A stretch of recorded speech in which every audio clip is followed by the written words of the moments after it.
ഇത് നമ്മൾ റേഷൻ കടയിൽ നിന്ന് മേടിക്കുന്ന ചാക്കരിയാണ് കേട്ടോ. അപ്പം ഇത് ഞാനൊരു 6-7 മണിക്കൂർ കുതിർത്ത ഒരു അരിയാണ്. എന്നിട്ട് നന്നായിട്ടൊന്ന് കഴുകിയിട്ട് വെള്ളം പോകാൻ വേണ്ടിയിട്ട് ഒന്ന് വാർത്ത് വെച്ചേക്കുന്നതാണ്. ഇനി ഇത് നമുക്ക് മിക്സിയുടെ ജാറിലേക്ക് ഇട്ടിട്ടൊന്ന് പൊടിച്ചെടുക്കണം. പുട്ടുപൊടിയുടെ ഒരു പരുവത്തിനാട്ടോ പൊടിക്കണം. ചെറിയൊരു തരിയോട് കൂടിയിട്ട് വേണം പൊടിച്ചെടുക്കാൻ വേണ്ടിയിട്ട്. ഇനി ഇതിലേക്ക് 1 കപ്പ് തേങ്ങയും ഒരു 6-7 ചെറിയുള്ളിയും 1 ടേബിൾ സ്പൂൺ പെരിഞ്ചീരകം കൂടി ഒന്ന് ചതച്ചെടുക്കണം. ഇനി ചതച്ചെടുത്തത് നമുക്ക് അരിപ്പൊടിയിലേക്ക് ചേർത്ത് കൊടുക്കാം.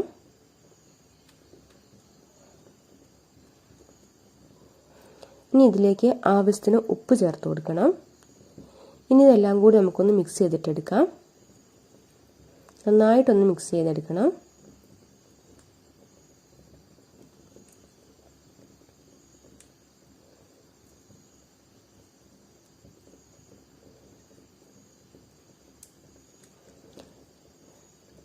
ഇനി ഇതിലേക്ക് ഒരു ശകലം വെള്ളം ചേർത്ത് കൊടുക്കണം. ഇത് വറുക്കാത്ത പൊടി ആയതുകൊണ്ട് ഒത്തിരി വെള്ളത്തിൻ്റെ ആവശ്യമില്ല. ഒരു ശകലം വെള്ളം ചേർത്ത് കുഴച്ച് നോക്കണം.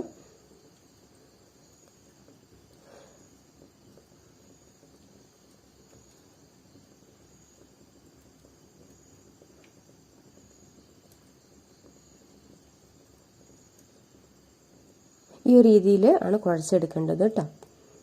ഇനി ഇതിൽ നിന്ന് ചെറിയ ചെറിയ ബോളാക്കി നമുക്കൊന്ന് ഉരുട്ടിയെടുക്കാം. ഒരു പൂരിനേക്കാൾ ഇത്തിരി കൂടി ഒരു വലുപ്പത്തിൽ വേണം ഒന്ന് ഉരുട്ടിയെടുക്കാൻ വേണ്ടിയിട്ട്. ചപ്പാത്തി പോലെ ഒരുപാട് വലുതായി പോകുകയും വേണ്ട. ഈ രീതിയിൽ ഒന്ന് ഉരുട്ടിയെടുത്തതിന് ശേഷം ഞാനിവിടെ ഒരു പ്ലാസ്റ്റിക് കവറിലേക്കാണ് വെക്കുന്നത്. ഇതൊരു ഓയിലിൻ്റെ കവറാണ് കേട്ടോ. പ്ലാസ്റ്റിക്കിൻ്റെ മുകളിൽ വെക്കുവാണെങ്കിൽ നമുക്കിത് പരത്തിയെടുത്തതിന് ശേഷം എടുക്കാൻ സുഖമായിരിക്കും. ഞാനിങ്ങനെ പ്ലേറ്റ് വെച്ചിട്ടാണ് ജസ്റ്റ് ഒന്ന് പ്രസ് ചെയ്ത് കൊടുക്കുന്നത്. നിങ്ങൾക്ക് എങ്ങനെ വേണേലും ചെയ്തെടുക്കാം കേട്ടോ. ചപ്പാത്തിൻ്റെ റോള് വെച്ചിട്ട് ഇങ്ങനെ ഒന്ന് പരത്തിയെടുത്താൽ എങ്ങനെയാണെങ്കിലും കുഴപ്പമില്ല. പ്ലാസ്റ്റിക്കിൻ്റെ കവറാകുമ്പോൾ നമുക്ക് എടുക്കാൻ എളുപ്പമുണ്ടാവും. വാഴയിലാണെങ്കിലും കുഴപ്പമില്ല. ഇച്ചിരി ഓയിൽ തേച്ച് കൊടുത്താൽ മതി. ഇനി സൈഡൊക്കെ ഒന്ന് ക്ലിയർ ചെയ്തതിന് ശേഷം നമുക്കിത് എടുത്തിട്ട് അത്യാവശ്യം ഒന്ന് ചൂടായ എണ്ണ, ഒരുപാട് അങ്ങോട്ട് തിളക്കരുത്, എണ്ണ കരിഞ്ഞു പോകും പെട്ടെന്ന് തന്നെ. അത്യാവശ്യം നല്ലൊരു ചൂടായ എണ്ണയിലേക്ക് നമുക്ക് ഇട്ട് കൊടുക്കാം. ഇനി ഇതാ എണ്ണയിൽ നിന്ന് തന്നെ ഇങ്ങനെ പൊന്തി വന്നോളൂ കേട്ടോ. നമ്മളിങ്ങനെ പ്രസ് ചെയ്ത് കൊടുക്കണ്ട. ഇപ്പം തന്നെ ഒന്ന് പൊന്തി ഇങ്ങ് വരുമ്പോൾ നമുക്കൊന്ന് പ്രസ് ചെയ്ത് കൊടുക്കാം.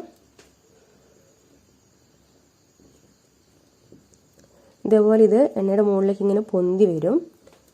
ഈ സമയത്ത് തന്നെ ഇതിങ്ങനെ പൊന്തി വരുന്നുണ്ട്. എന്നാലും നമുക്ക് ജസ്റ്റ് ഒന്ന് പ്രസ് ചെയ്ത് കൊടുക്കാം. ഇനി ഒന്ന് തിരിച്ച് മറിച്ച് ഇട്ട് കൊടുക്കാം കേട്ടോ. ഈ ഒരു പരുവാകുമ്പോൾ നമുക്കിത് എണ്ണയ്ക്കകത്തുനിന്ന് കോരിയെടുക്കാം കേട്ടോ. അപ്പോൾ എല്ലാവരും ഒന്ന് ഉണ്ടാക്കി നോക്കിയിട്ട് അഭിപ്രായം ഒന്ന് അറിയിക്കണേ.